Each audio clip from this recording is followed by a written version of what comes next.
Nessa aula, daremos continuidade ao tema A Democracia Ateniense e o Nascimento da Filosofia, sendo que agora iremos resolver uma bateria de exercícios para podermos pegar aquela parte teórica e vermos de forma prática aqui como que isso pode cair em exercícios, em questões de provas. A questão número 1 diz o seguinte: um dos momentos marcantes no desenvolvimento da civilização ocidental foi o surgimento da polis grega, no século 8 a.C. A praça pública, a ágora, funda-se como o espaço mais importante da cidade, onde se realizam as trocas e as discussões sobre a vida comum, dando origem a novas relações sociais. Era um espaço livre no centro dos edifícios públicos, onde cidadãos gregos realizavam negócios e discutiam política e filosofia. Nas novas relações sociais, o espaço da ágora representa Temos opções aí: democracia, religião, educação, cultura e cidadania. Na nossa última aula, nós vimos que a filosofia ela vai ter, né, como epicentro as cidades-estados da Grécia. A Grécia ela não é como conhecemos hoje, né, apenas um pequeno país ali dentro da Europa. A Grécia, da época, ela era formada por um conjunto enorme de mais de 1.300 cidades-estados. Pegava ali Mileto, Éfeso, existia um conjunto de cidades que formavam que hoje nós, que formavam, né, que nós chamamos hoje do grande conjunto de cidades gregas da antiguidade. E uma das mais famosas que ficou conhecida foi a de Atenas. E o que acontece? Essas cidades-estados, elas geralmente eram formadas por uma estrutura aonde você tinha um espaço mais elevado, que era a Acrópole, e um espaço mais baixo, que era a Ágora. O espaço mais elevado, que era a Acrópole, era o local geralmente deixado para os deuses, né, onde se construíam os templos, se construíam, né, os locais de adoração. Na parte mais baixa, geralmente você tinha as casas onde as pessoas moravam, né, dentro do limite do muro da cidade, e tinha também um espaço aberto. Esse espaço aberto é o que nós chamamos de praça, né? Não devemos esquecer que em arquitetura o conceito de praça é geralmente um vazio com edificação ao seu redor. Então, é nesse ambiente da praça, da ágora, aonde começa a surgir então o local das conversas, do debate. Então ali que você começa a ter a democracia. A democracia, ela, como um governo do povo, não devemos esquecer que a democracia surge na Grécia e também, né, sabemos que a democracia aqui não abrangia todo mundo como temos hoje, né? A democracia hoje você tem mulheres, tem pessoas pobres que votam. Ali na Grécia Antiga, quem era cidadão grego geralmente eram os homens, cidadãos atenienses, então você excluía as mulheres, excluía os escravos, excluía os estrangeiros, eles não eram considerados cidadãos gregos. E muitas vezes também eles não trabalhavam, né? Porque o cidadão grego ele tinha o que ele chamava de ócio produtivo. Eles tinham muito tempo livre para poder conversar, para poder ficar em praça pública, e então o trabalho mais braçal era relegado para os escravos. Mas, né, como eu já acabei respondendo aqui, a ágora então era o espaço do debate, da conversa, então era o espaço da democracia, que corresponde à letra A. Não poderia ser o espaço da religião, né, não era o espaço da educação, nem da cultura, nem da cidadania necessariamente. Tá? Aqui você teria que pegar a resposta mais correta. Havia educação? Sim. Né, havia trocas culturais, havia cidadania? Sim. Né, mas a ágora, que por definição era o espaço onde você conversava, era o espaço onde você tinha os debates. Então lembra aí sempre de debate, que vai te remeter à ideia de democracia. Essa imagem aqui, que foi até trabalhada na nossa última aula, que fala sobre a reconstrução aí da Acrópole do Areópago em Atenas, é uma pintura onde tem aquilo que eu acabei de falar. Ó. Você tinha a parte mais elevada, a Acrópole, aqui uma estátua da deusa Atena, Partenon. Essa daqui é mais especificamente uma cidade-estado de Atenas. Tá? Aqui embaixo tinha o espaço aberto, o espaço da Ágora. Tá?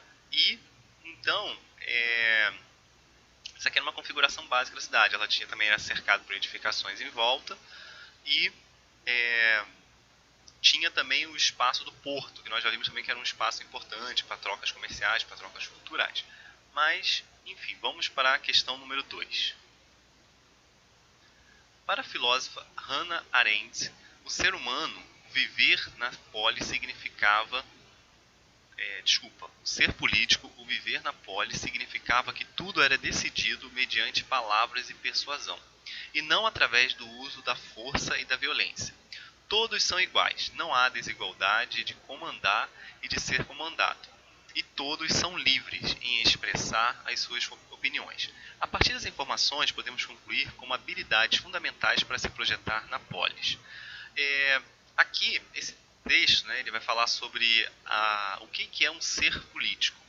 E ele faz aqui uma descrição, o texto está dando para vocês uma descrição, e fala o que é mais importante para você poder se projetar na polis. Então, você imagina aí, o que você deveria ter de qualidades para você conseguir se relacionar bem ali naquele ambiente da Ágoras, no ambiente da cidade. Vamos ver cada opções aqui. Ó. Os conhecimentos da tradição? Não. Né? Vimos que na polis se discutiu ideias, então você tinha que ter uma boa oratória, você tinha que saber, né, falar bem, então obviamente não estava se referindo aos conhecimentos da tradição. Condutas dos indivíduos? Também não. A arte da retórica e da política? Sim, né? A letra C vai ser a nossa resposta, porque está falando aqui da questão, a retórica, gente, está falando da questão do discurso, de como você fala, de como você se expressa. Isso vai ser muito importante aqui nesse período da Grécia. A arte da política e da coerção aqui, política está até correto, né? Mas a coerção tem a ver com forçar. Isso aqui não vai ser característica da polis, pode ser característica de uma tirania, né? Mas não vai ser da polis. A capacidade de comando também não, porque aqui você está falando mais da persuasão, da retórica. Então, vamos então para a questão número 3. O grego se percebe parte integrante da physis, entendida aqui como uma espécie de energia totalizante, uma força vital que origina o real, a terra, a água, a luz, o homem, os deuses, a história e o universo. O homem é apenas uma partícula do cosmo e por isso não pode decidir a respeito da própria natureza humana, separada da totalidade que o constitui.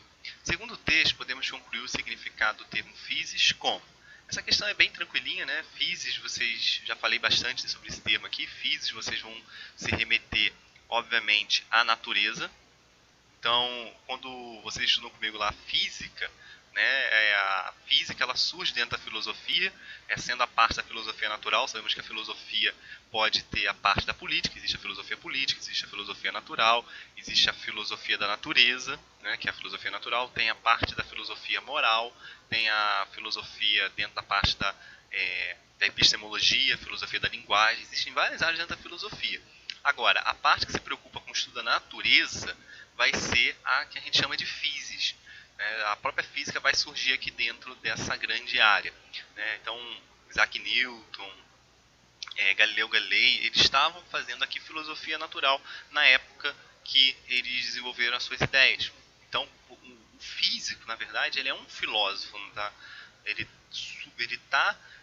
pensa, ele trabalha o seu conhecimento a partir de uma ótica da forma como ele olha para a natureza. Então, se você está olhando para a natureza, fazendo aquilo que os filósofos gregos propuseram, você, mesmo que você esteja estudando fórmulas, esteja estudando partes matemáticas, você também está tendo um olhar sobre essa natureza. Você pode ter um olhar naturalista, você pode ter um olhar mais voltado para transcendentalidade. Então, o seu olhar vai dizer muito sobre o perfil físico que você está sendo. Mas aqui, então, nós vimos que física, então, tem a ver com natureza. Tem outros conceitos que são importantes, que nós vimos na aula passada. Eu até coloquei aqui.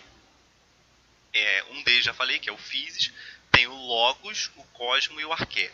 O logos tem a ver com o pensamento lógico estruturado, pensamento racional, que também vocês já estão muito familiarizados com esse termo logos, né? Porque vocês o tempo todo veem biologia, várias ciências que tem no final como logia, né? Quando a gente fala raciocínio lógico, tem a ver com a ideia de você está estruturando o pensamento, está estruturando uma área, né, do conhecimento de forma racional.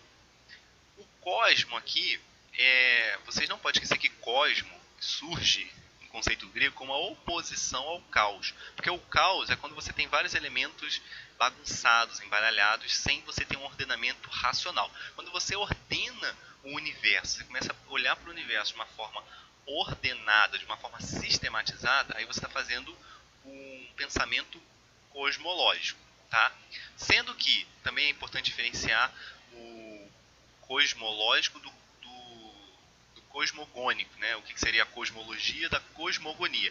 A cosmologia seria um pensamento sobre o cosmos, sobre essa ordenação, a partir de uma perspectiva filosófica. A cosmogonia é quando você olha para esse ordenamento a partir de uma perspectiva mítica, né? Uma perspectiva religiosa. Tá? A filosofia vai se preocupar mais com a cosmologia do que com a cosmogonia.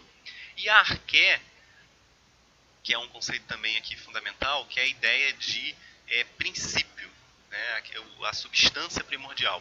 Os primeiros filósofos vão trabalhar muito com essa ideia de buscar um princípio, um ordenamento para o cosmos. Então, quando você busca uma essência para entender esse universo. Então, você vai ter filósofos que vão falar a água, outros vão falar que é o fogo, outros vão falar que é a terra, o ar. Né? Então, você tem diferentes filósofos que vão pensar diferentes substâncias para o arqué e né, no intuito de explicar o cosmos aqui.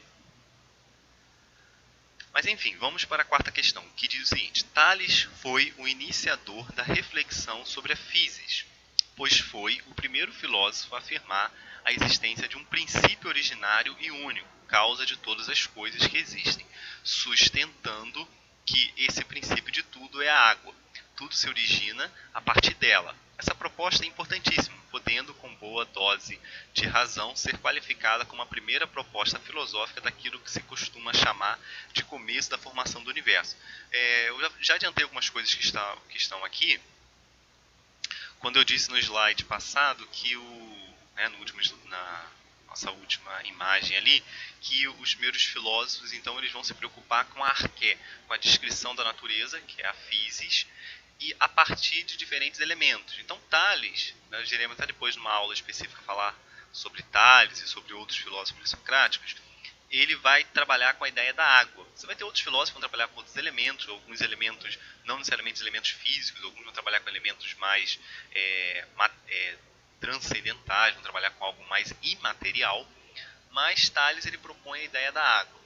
E a preocupação desses filósofos, no caso, era um estudo mais racional. Então eles não estão preocupados aqui com explicações místicas, né, míticas para o olhar sobre o universo. Então, vamos ver aqui o que ele vai estar falando no enunciado. A passagem do mito à filosofia iniciou-se com os pré-socráticos. O primeiro deles foi Tales de Mileto, que iniciou o estudo da cosmologia. Então, explicação racional sobre o ordenamento do universo. A cosmologia é definida como? Aí vamos lá. Na verdade, aqui eu já dei praticamente a resposta, né, ao dar as definições. A investigação racional do agir humano? Não, né? A preocupação da cosmologia não tem necessariamente a ver com o agir humano. Aqui seria um campo da ética, da moral. Tá? Letra B. A investigação acerca da origem e da ordem do mundo. Sim, né, gente? Vai ser a cosmologia vai estar se preocupando com a origem das coisas e o ordenamento do mundo. Como eu falei para vocês, os gregos diferenciavam caos de ordem. Caos, né, os elementos estarem todos bagunçados, e você tem a ordem, né, que é o cosmo, trazendo, né, racionalidade para o universo. Então, marcamos aí a letra B. O estudo do belo na arte? Não. O estudo do belo na arte vai ter uma área da filosofia que a gente chama de estética. É um objeto de estudo mais para frente, mas aí não tem nada a ver aqui com a parte de cosmologia. O estudo do estado civil e natural e seu ordenamento jurídico. Não, o estado civil aqui já tem mais uma ideia da filosofia política, então não é a preocupação necessariamente da cosmologia. Número 5, para fecharmos aqui a resolução dos exercícios. Podemos dizer que a primeira característica da filosofia grega foi a superação da mentalidade mítico-religiosa. Também podemos considerar as seguintes condições históricas que favoreceram o desenvolvimento da filosofia na Grécia, exceto. Então ele vai falar vários aspectos que favoreceram o desenvolvimento da filosofia na Grécia, só que tem um que não favoreceu. Vamos lá, letra A. A mentalidade mítico-religiosa. Gente, achamos a resposta logo de cara, né? Não vai ser a mentalidade mítico-religiosa, pelo contrário, isso daqui é um pensamento que se contrapõe ao surgimento da filosofia. A filosofia ele vai surgir com essas outras características que estão aqui embaixo. Ó. A superação da mentalidade mítico-religiosa, você supera essa mentalidade do mito, você passa a ter uma mentalidade mais racional. Letra C, as condições históricas favoráveis, nós já vimos também na última aula, todas aquelas condições sociais, econômicas, as questões da moeda, nós falamos sobre a arte, falamos sobre a arquitetura, vimos vários aspectos na nossa última aula de condições materiais históricas que favoreceram o surgimento da filosofia. Lembra que eu falei sobre a moeda, o pensamento abstrato? Então isso aqui tiveram condições também que favoreceram o surgimento da filosofia, que não foram apenas o... Porque a filosofia não surge assim do nada, ela vai surgir também com um ambiente propício para isso. O talento inegável dos gregos? Sim. Né? Então, também foi uma característica que favoreceu aqui o desenvolvimento da filosofia. A razão no centro do conhecimento? Poxa, essa aqui talvez seja uma das principais, né? O pensamento racional. Então, fechamos aqui a resolução dos exercícios e até uma próxima.